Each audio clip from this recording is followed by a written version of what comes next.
Welcome to the Real Estate Debate, where we debate the hottest topics in San Diego real estate. Let's meet today's panelists. Guest number 1, Steve Ploetz, realtor at Century 21. Yes, sometimes it does make sense to pay over the appraised value. The appraisal is simply an opinion, and sometimes the opinion that comes from the appraiser isn't accurate for market value. Guest number 2, Elizabeth Story, owner for Story Estates. I think it's best to sell when it's right for you and your particular home. And real estate is cyclical to a degree, but there is no right or wrong time to sell if it's right for you and for your life, and you have a good agent to do it for you. Guest number 3, Dan Heilbrun, broker for Harcourts Esquire. You only need one buyer. You need one seller, one buyer. Typically those seasons have a great demand. So, I say either or. There's no bright line rule. And guest number 4, AJ Powers, broker owner for Powers Premier. I definitely think there are times where you should pay above appraised value on a home. If the market's increasing and there's a time where you can get in, even if it's a little bit over the appraised value, you're going to start building equity sooner than later, and you're going to miss out on a property that's appreciating. All right, welcome to the Real Estate Debate. Thank you all for being here. Really appreciate your time. This is everyone's first time on the Real Estate Debate for TV, right? That's correct. That's right. Correct for me. Now, yeah, Elizabeth has a little bit of experience with the old Real Estate Debate on radio, where she is the champ of all time. So, not that you guys should be intimidated. We don't crown anyone anymore because she was just beating everybody, and it got old for everyone, including her. So, now we have a much more chill atmosphere for our Real Estate Debate. Of course, today we're debating the hottest topics in San Diego real estate. One is about buying, one is about selling. Let's jump right into the action. Topic number 1. I've actually heard people, home sellers, say this or something to this extent.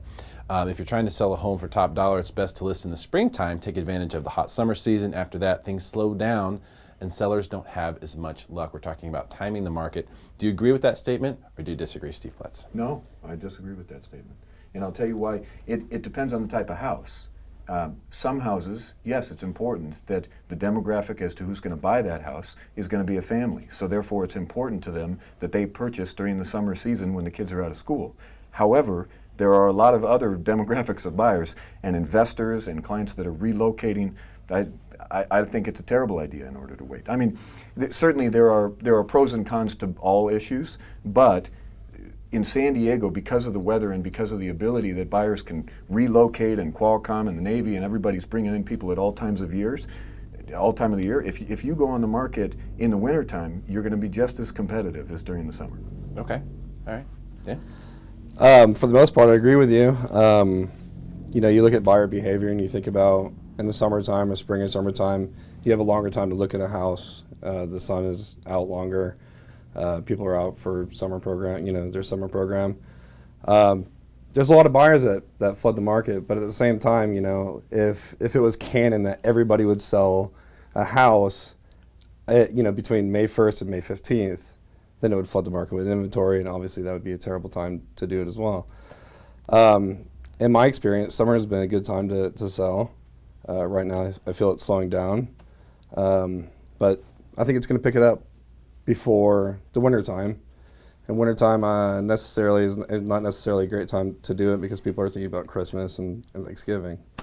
So for the most part, San Diego's got a wide open summer season, which is a great time to sell. But like you said, it's not canon. It's not, it's an idea. It's what people like to come to a conclusion. But again, San Diego's got a wide open selling season. Okay. AJ? I also disagree to an extent. Right now, our inventory is extremely low, and real estate is supply and demand. So if you're looking historically, like last year, we had about 8,000 sales first quarter, 10 or 11 second, 10 or 11 third, and then the fourth was about 8 or 9. But the new listings to sales was about equal. So we're having the same amount of properties coming on the market as selling. So to me, the demand is there, the rates are great, you have plenty of incentive. Plus, I think we're getting to a point where we're going to start plateauing in prices. So don't wait till next spring. Do it now because you know the numbers are good. And if there's less people on the market, that means you have an asset that's going to be more of a demand as opposed to being out there with 10 or 11,000 active listings. You're going to be one of 7,000. So there's pros and cons to it, but I think don't wait. Okay. Elizabeth? I disagree 100%. Sure. Yeah, it's just poppycock to scare people into listing at a certain time, and it's not true. And I'll give you a very specific example. I hold the highest price per square foot in Treo, and I listed it in December, and we closed in January with 3 holidays. So every property is different, every buyer is different, kind of like he said. A high-rise doesn't sell to the same client or during the same time as a house right next to the elementary school. Maybe it was a buyer just like mine who was coming from overseas and they just wanted to come during the winter because the winter weather is better in San Diego. So if you want to sell, it really just comes down to a personal decision about what's best for you at that time. People get divorced, they change jobs, they move, they get transferred. And Trail that's a high rise in downtown Correct. that you listed in December, sold in January. Did anyone look up where the highest average, what month has the highest average price per square foot in San Diego County? No, Can we guess? It's- Because you know, right? I take it. I believe it's July. I think July. Yeah, Okay. I was looking at some of the numbers today, and I think it's pretty close to July. Yeah, it's later in the year. September.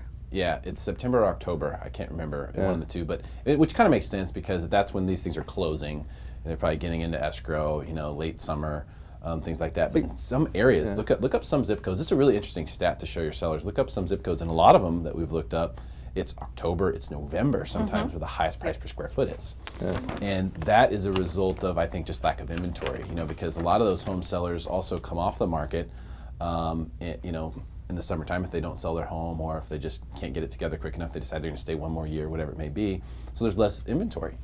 And that can drive, in some areas, higher price per square foot. So I actually agree with all of you all and completely disagree with this, which is a common understanding out there in the marketplace for home sellers that you want to sell in the summer, you want to sell in the summer, you want to sell in the summer. And while there's more transactions taking place, there's more volume, you're not necessarily getting the most money for your property. Right. So Especially in San Diego, because we Yes. don't have snow. So Right. we're not shoveling any driveways when we're selling in December. right. So Can you imagine if that were the case? I would not be doing These real poor estate. agents, these poor agents in like Michigan and Yeah, no kidding. Iowa.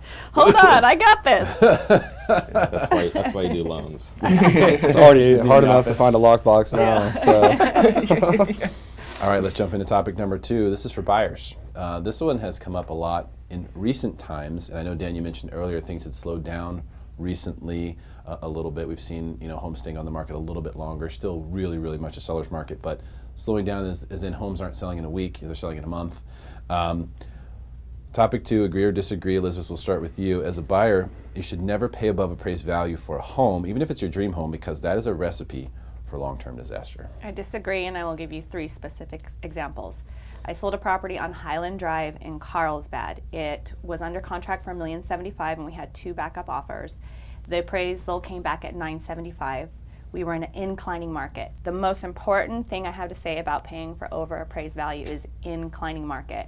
If you're in an inclining market and you know how competitive it is, you might have looked at 30 homes to find your dream home, and if you pass up on it, it might be another 6 to 9 months before you find another dream home. Meanwhile, all the prices are going up. So you need to make a decision right then and there. If you're in an inclining market and it's just a small difference in appraised price, you could actually be making financial gain by paying over. Again, that property was under contract for $1,075,000. It appraised for $975,000. Today, it's worth $1.6 million. It was not a bad financial decision for that buyer to come up with the difference.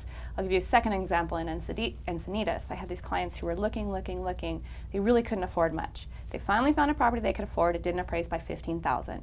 They let it go. Today, it's worth $50,000 more than what they let it go for. So again, it's always super, super subjective. It's super personal. In a declining market, I would never even consider paying more than appraised value. But in an inclining market, it's definitely something that you might want to consider doing if it's the right property. Take a look at it. And if you're going to be in it for a long time. Because it also matters how long you're going to be in the home. Yeah, totally agree there. AJ, what do you think about that? I agree with a lot of what you said, but do disagree with in the declining, never paying over. There's many times where an appraiser who is a third party comes in with a difference in value because they don't necessarily understand the market, whether it be a local area or what's going on. They're not selling homes, they're just going out and looking at numbers, so they may not understand this is a really limited asset. I'll give you an example. I have clients that are in contract on a property that's new construction in Spring Valley. Very, very little new construction in Spring Valley. So we had one other comp that's in contract that hasn't closed, but it appraised for $40,000 over what we're in contract for. Our appraisal came in at $40,000 under ours. So they don't necessarily see what we're seeing. So when I went through, we was VA, luckily we did a Tidewater. So I showed them, I pulled the whole zip code. There was one other active. It was 100,000 more. If you want this type of this type of home, it doesn't exist. So we have to pay a little bit extra, maybe in the appraiser's eyes, to get that asset because there isn't anything like it. Another example would be actually the clients that are purchasing that home. They bought a home for $400,000 in 2013. It appraised at $390,000, and we paid $10,000 over. This was like one of the hottest times in the market too, where every single property had 5 or 6 offers. So they ended up paying $10,000 over for the appraised value. Well, we're in contract today at $495,000, and they didn't put a single dollar in that home. So in 3 years, it appreciated 25%, even though they only put $10,000 over. It was a smart investment, and it made sense at the time. So I think it depends on what you're looking at. Timing definitely makes sense, and I agree how long you're staying there. I mean, if rates are really, really good today, pay a little bit more, because if you wait 6 months and it goes up 0.5%, even if the price goes down, you're going to be stuck in that higher interest rate, and payment's probably going to be a little bit higher even if you get a better price. Okay. Yeah, definitely something to look at the math on what that might look like. Dan, what do you think? Yeah, and speaking of the math, so I love your answers, are great. You never want to speak in absolutes. Saying never and never is never a good idea. And it depends. I mean, one of the reasons why you don't want to do this, why you don't want to pay more than the appraised value, is because it can affect your financing. Because you might not have to spend that much money or you have to spend more money to buy a house over appraised value. It might affect your down payment. So it depends on that person's financial situation. And what you guys are saying is absolutely correct, especially in an inclining market. If that's what it takes to get that property, you got to get in it. I bought a property or helped somebody buy a property in 2012, and they sold it in 2014 for $200,000 more.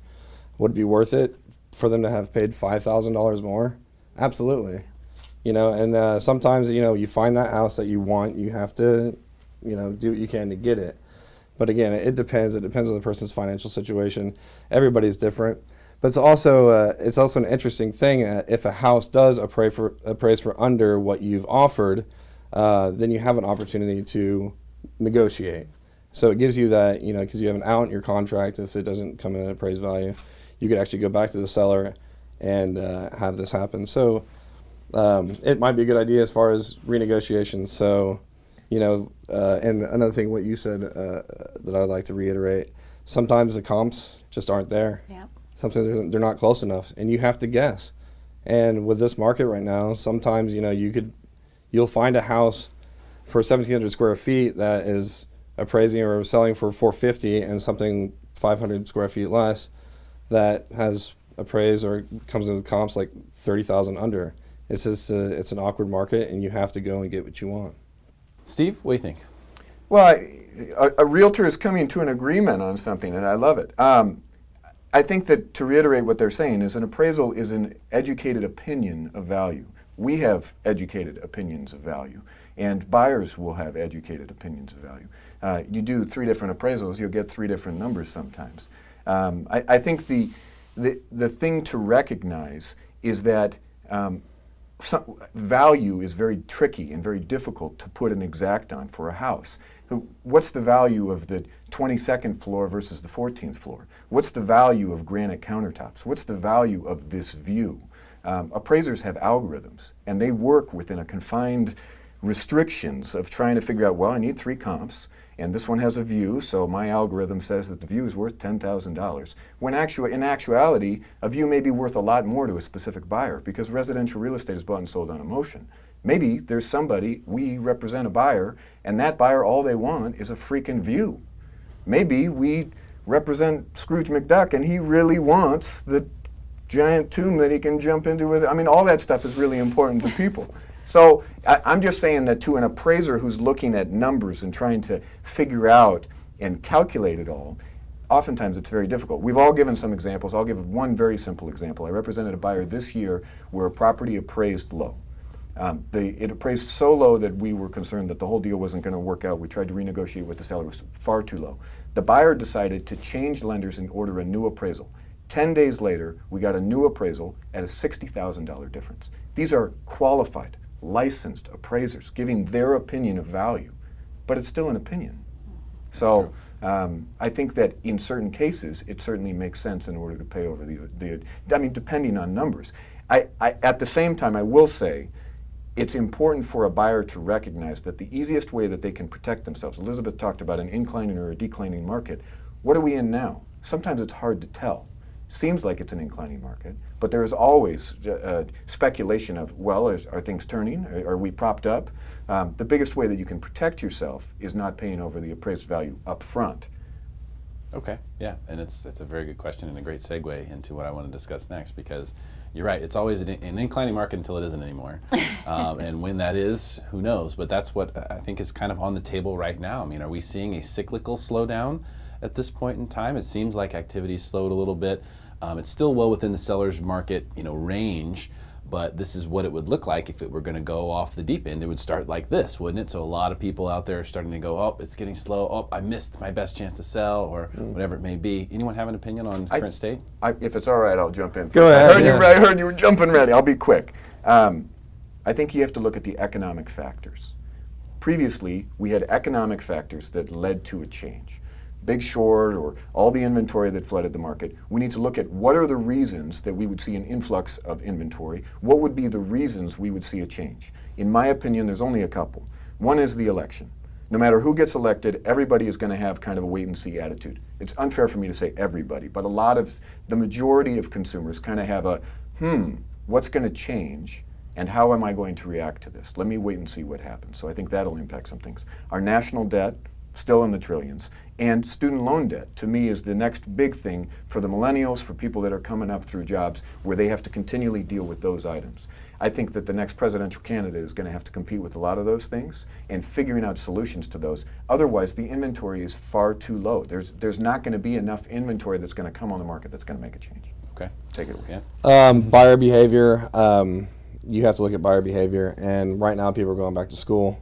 Like you were saying, house prices could be really high in November. I think we'll get another flush of activity before the end of the year. But you're right. You have to look at economic factors. You have to look at regulatory factors. We still have a harshly regulated mortgage regulatory system right now. They haven't let up on this. When it comes down to mortgages as well, interest rates could go up. They could go down. We don't know how much our economy is actually propped up right now. Also, I think you'd look at the behavior of the new builds. I live in Carlsbad, and there are just places ready to go up. It looks like E.T., where they're riding their bikes to the neighborhoods, and there's just a neighborhood after neighborhood coming up. That it's happening in Leucadia, it's happening in Carlsbad, it's happening in Oceanside. So that would help out the inventory. So it's kind of a wait and see attitude, and you don't really know what's going to happen after the election. People will start changing their minds about things. The feds might change their mind about interest rates. So it's a wait and see attitude. Obviously, we have seen a lot of appreciation in the past 4 years. So we do have to be trepidatious of whether or not this is going to continue. So we'll wait and see. Wait and see. AJ, what do you think? I don't think we're at the end, but I think we're getting close as far as appreciation, seeing some kind of shift. I think if you're looking at numbers, we're going to sell less homes if we stay on track this year than any year the last 4 years. Even though the values are higher, we're still seeing less inventory and less sales. But you're still seeing our days on market is shorter than any of the 4 years averaged out. And I think as long as rates stay under 5%, we're going to see people continuing to buy. Whether or not we see more inventory or we see a shift in how long it's taking to sell them, who knows? But I think it comes down to affordability, which I think we're almost capped out, where anyone that makes less than $100,000 can't buy a home at this point.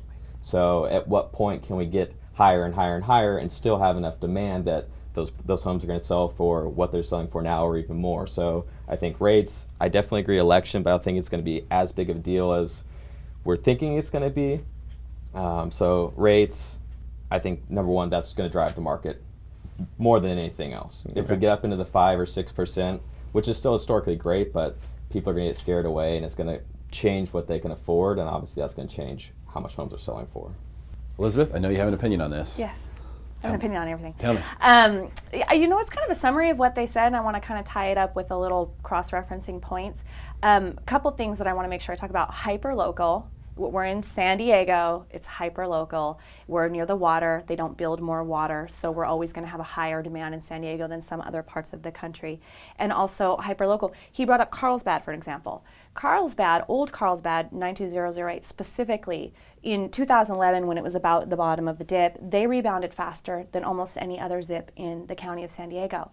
Well, last year they started taking a little dive. Properties started sitting on the market a little bit longer, and they started having a lot of trouble because of all that new construction that you're talking about. So that specific market is going to be independent of other economic factors because it's an inventory, it's a supply, it's a demand issue. But going back to what I've been seeing ever since that 2011 kind of bottoming out is those lending regulations that did change. It's good for all of us because people who are buying properties are well qualified. They have skin in the game. I'm still seeing cash buyers, large down payments. People who put a large down payment into their home, people who buy it for cash, they're going to hold on to it. The crash that happened, this last crash, we have to remember why it happened. It happened because of bad lending. People who had no skin in the game, and a lot of people who are walking away from nothing anyway. They were walking away from bad debt they never should have been in. So as long as we keep seeing these stable buyers, these qualified buyers, I'm hoping that we'll have neighborhood stability. That being said, I do expect, in the next year to start seeing a little more plateauing because the fact of the matter is we just can't keep up at this pace. You have to be, you have to be a six-figure earner to be able to afford a home in San Diego, and at some point that's going to have to level out. Yeah. I'm also kind of curious to see what water, wildfire, and infrastructure is going to do because people are moving here. Something like 70,000 college degrees moved to San Diego just last year. Money is moving out of San Francisco because it's too expensive up there. It's expensive in LA. So I'm seeing a massive population spike here. So, but you're talking about microclimates. I always think about that. What's the price of a house that's going to be near a wildfire? Do we have the water to put it out? Do we have the water to remain the infrastructure here? And I drive to Kearny Mesa every day, so I go down the 5. We need to widen that road. Mm-hmm. If we keep on building, what's going to happen to the traffic? Exactly. Traffic's going to get worse. It's going to be like LA. Great stuff, though. Thank you all. I think it's happening. It's on its way. It's on its way. Thank you guys so much. Great insight today. Really appreciate your time. Thank you. Tune in next month, same time, same channel, for more Real Estate Debate, where we debate the hottest topics in San Diego real estate and guarantee to make you smarter than everyone else. We'll see you then.